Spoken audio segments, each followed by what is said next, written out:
Hello, everyone. I'm a little under the weather. I have the flu, but I thought it would be important to get this message out to you in real time because I'm experiencing a lot of serendipity at this moment. If you are on the Move Abroad journey, hopefully you've come across my channel where I talk about different aspects about moving abroad, the visa process, healthcare abroad, finding a home abroad, the legal implications of once you leave the US, what do you have to remain compliant in the US regarding all those sorts of things is what I try to discuss on the channel. Now, the title of this video is Moving Abroad Takes Courage, but it's also one of the most practical things you could do, especially if you're of the younger generation.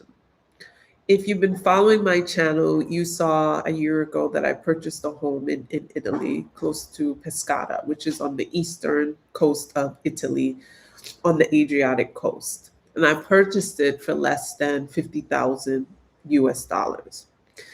And many people have this romantic notion of Italy, and absolutely, Italy is beautiful. The people are extraordinary, the food, the culture, the scenery, absolutely stunning. However, purchasing in Italy is one of the most practical things I've ever done. And that's because buying a home in the United States was cost prohibitive, totally unaffordable for me and many Americans. And so I had the desire to purchase a home. And I was met with the cost of homes, especially in New York, because I'm originally from New York, and the prices are astronomical, with me also having student loan debt in the six figures. So I'm confronted with the reality of I'm in my career, I'm working, I want to purchase a home, but I have my student loan debt, which is essentially a mortgage payment. How am I going to take on another secondary mortgage payment of buying a home? And by the end of everything, if I bought a house in New York, I would owe my student loans and a mortgage would be close to $1 million. And that is not debt that I was willing to take on. And so saving and buying a house cash was the most practical thing for me.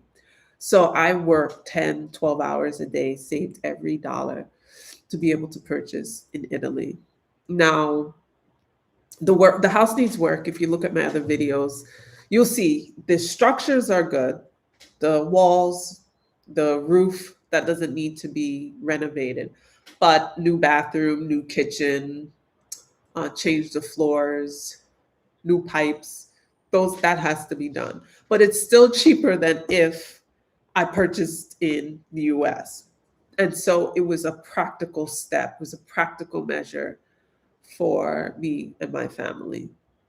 Yes, there's a romantic notion of it. Like I said, it is Italy, but it was absolutely practical.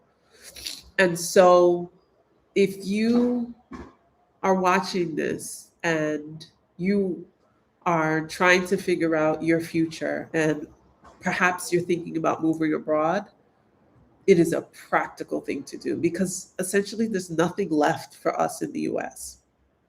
Healthcare is astronomical. If you saw another video I did on TikTok, I think I shared it on YouTube as well, where I spoke about when I made the decision years ago to cancel my health insurance because I was quoted at something like $4,000 or $3,000 a month as a solo practitioner. Absolutely cost prohibitive. So many other people weighed in regarding the health insurance debacle, that health insurance is unaffordable. And they shared what they were paying. A family of four paid $6,000, $7,000 per month before they even go to the doctor. So health insurance is unaffordable. Housing is unaffordable. The food prices has now become astronomical and the quality has diminished. Essentially, they're poisoning us every single day, and we have no choice because we need to eat to live. The water supply. So the degradation of the US is compounded. And so just so I could breathe, I made the choice to move abroad and buy a property abroad. And I thought about my older self when I'm in my 60s and my 70s, and I can no longer work like I can in my 30s and my 40s. Where would I lay my head? where would I lay my head? What am I going to do? Pay rent $5,000 a month for a delinquent landlord who doesn't care to fix anything, who just keeps raising the rent prices year after year after year? Essentially, there was no reprieve for me, I saw. And so it was essential that I started to make a plan to leave the US. And it wasn't a quick plan. It took several years to get things in place, and the world changed after COVID, and a lot of opportunities opened up for Americans to get a visa, digital nomad visas, to be able to relocate to different countries. And that's the trajectory I took. I'm just looking down at my notes. And so, back to the theme of moving abroad takes courage, is to know that there will be some uncertainty in the journey, but it is a practical thing. Many will think it's you escaping the US, but what's wrong with that? It's also you preparing for your future. Now, there will be steps that you have to take. You have to do due diligence. You have to do measures regarding the visa process to see if you fit into the visa requirements for different countries, the cost of living, the lifestyle, your financial realities. You do have to do research. You have to make your life in the US a little smaller in order to monkey vine to the country that you're moving to. That takes time. But once you figure out your needs and your financial limits, it fits together with like a Venn diagram of what you need in the country you're moving abroad to. So it's a relationship. It's a fluid relationship. It's not just one thing. It has to fit together to fit your life. And then eventually you have to pull the trigger. But what I will say, the pull the trigger is not what that looks like for everybody is not the same, which I'm seeing as more people move abroad. Some people, they pack up their family, they get on an airplane, and they're able to land because they have the resources. For others, they leave perhaps a spouse behind who's still working, who's still funding the life of their family in the new country. For me, it was purchasing a home in Italy before I even had residency. I purchased the home and said, I will purchase this home and then figure out the residency requirements after. So my journey was a little different. And there's several reasons why I purchased the home. Like I said earlier, the dream of owning a home and being able to lay my head to rest as I get older was a very important priority for me because it was chipped away at the US, but it was possible in Italy. That's why I did it this way. And I said I will focus on the visa process after. And it has fallen into place. And I'll share what has happened up until now. So the home that I purchased needs renovating, right? So I came to Italy to oversee the renovations, or so I thought. Um, After I purchased at the end of 2024, the law firm that I was working with, the Italian law firm that I was working with, provided post closing services, which involved finding an architect and finding contractors or professionals to help with the renovation. So the law firm helped me find an architect, but it turned out that architect was not suitable for the area that I lived. And I had to find a new architect. This was unbeknownst to me when I landed in Italy a few days ago. So if we rewind to Ash Wednesday, I flew out of JFK Airport the day before Ash Wednesday and landed in Switzerland and was met by a customs officer who asked me, why are you going to Italy again? Like, do you have family there? Why are you staying so long? I said, no, actually, I bought a home there and I'm going to see about the renovation. He was quite shocked and he could not understand why I was going to Italy, which I thought was interesting. When I finally landed in Italy, I arranged with my Airbnb host if he knew a driver to drive from the Rome airport to Pescara, which is about a 2.5, 3 hour drive. He volunteered who I thought was his uncle to pick me up because he texted me, my uncle could do it. He's retired. And if you need transport assistance in Pescara, he's more than happy to help you. He picked us up, kind as ever could be, and we begin on the journey and we start chatting, and he says, "Oh, so why are you here?" And I said, "I have a visa. I have to go to the police station within 8 days in order to register as a resident." And he says, "Police station?" I said, "Yeah, they told me the police station." He said, "No, no police station, questura." And then he starts making phone calls. He starts calling this person, starts calling this person, say this American just landed, she has to get a resident permit. And he starts making whatever arrangements. And then he says, "Okay, in 2 days on Friday, I will take you to the questura. This is what you need, and we will do your residence permit." This is in the beginning of the journey. We're about 1 hour in. Then I said, "Well, I'm renovating a house as well, and I have an architect, and I don't have any workers." He says, "Where's the house?" I show him where the house is. And this is why he's driving down the road. He's looking on the map. He says, "Oh, okay, I know this area." But he's like, "But why this region? Why Torre de Passeri? Why?" I said, "Because the price was good and the house is beautiful." He could not understand why I would choose to move, why an American would choose to relocate to this region. And this town, I think it has like 2,300 inhabitants. It used to have 10,000. He could not understand why anyone would want to live there.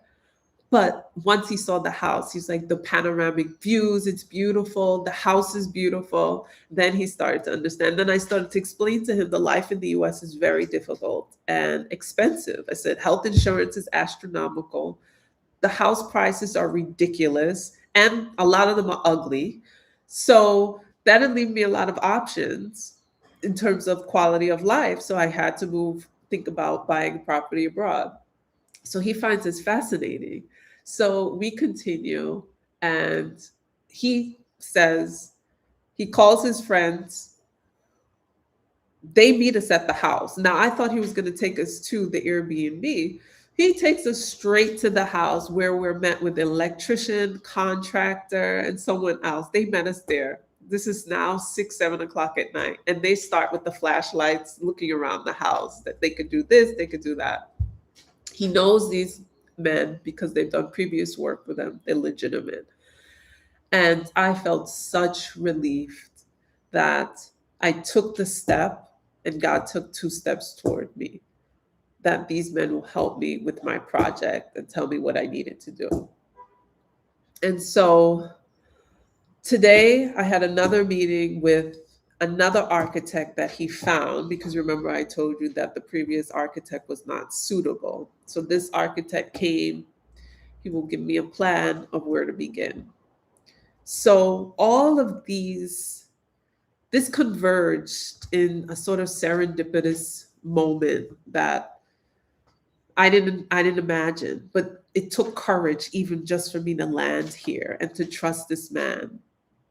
And that's why if you are on the move abroad journey, it will involve courage. And courage is not one size fits all, and it is not one and done.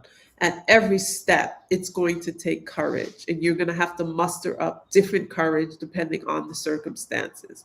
So now I'm renovating a house and I know nothing about construction. That's another act of courage that I met with. I'm having to pay in cash because I'm funding this cash, no credit. So that's another act of courage. And so if you're a young person listening to this, it can be done. And it's practical, because as they chip away at our futures in the United States, we deserve to have a future with stability and security. And that may be outside of the US. And that's the decision that you have to make. And you have to know what you need. So to follow me, I will be documenting my journey with the renovation tomorrow. Apparently, I'm supposed to go look at toilets and plumbing stuff. That's what Massimo told me.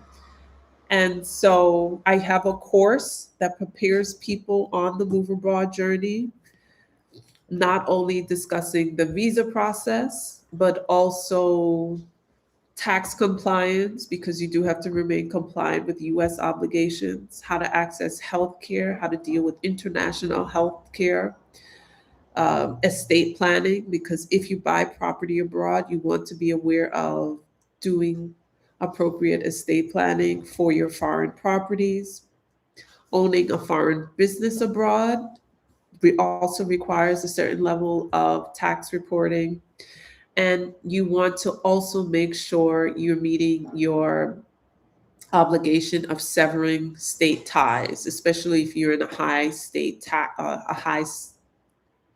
tax state like New York or California. You want to be aware of how to sever your relationship with that state so that you pay less in taxes.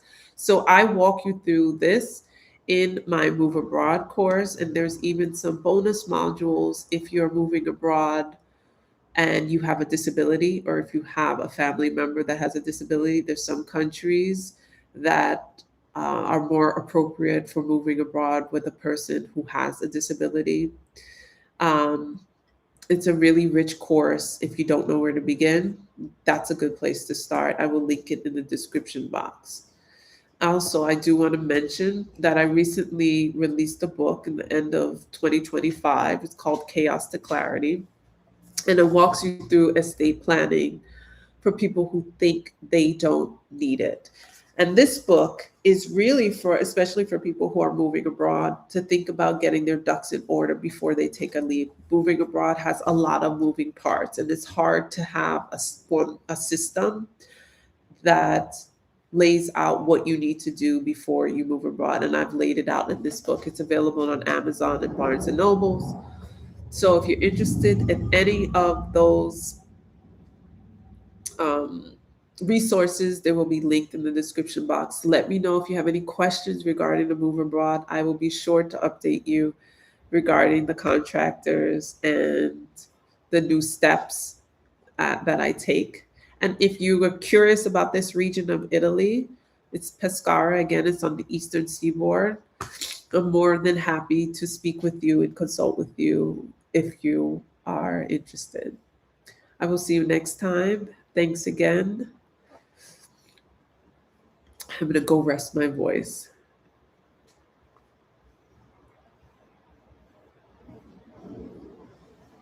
Stop. That was good.